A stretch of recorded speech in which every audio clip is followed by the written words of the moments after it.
থেকে আমি কি করছি, এইখানে আনছি, কথাটা বুঝলে? এইখান থেকে ধরো আমাকে তুলতে হবে এখানে, আমি কি করব, এইখান থেকে আমি লাইনটা আনলাম, তারপর আমি তুললাম।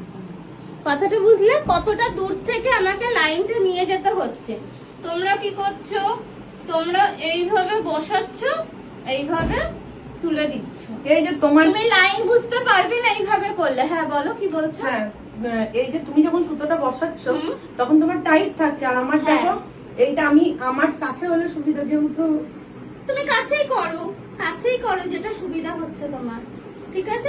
বাট করো, সুতোটা ব্যালেন্স করো, সুতোটাকে কন্ট্রোল করো। কথাটা বুঝলে? কি বললাম, সুতো কন্ট্রোল না করলে কিন্তু হবে না তোমার, এইভাবে করলে হবে না, এটা মাথায় রেখে দাও। আইব্রো কিন্তু অত সহজ না যে তুমি নর্মাল বসালে করে দিলে শেপ, আর মুখের শেপটা ভালো করে বোঝো। আইব্রো যদি শেপ তোমরা প্রপার না করো, তোমার ফেসের ফেস কাটিং, ফেসের যে শেপটা সেটা তোমার চেঞ্জ হয়ে যাবে।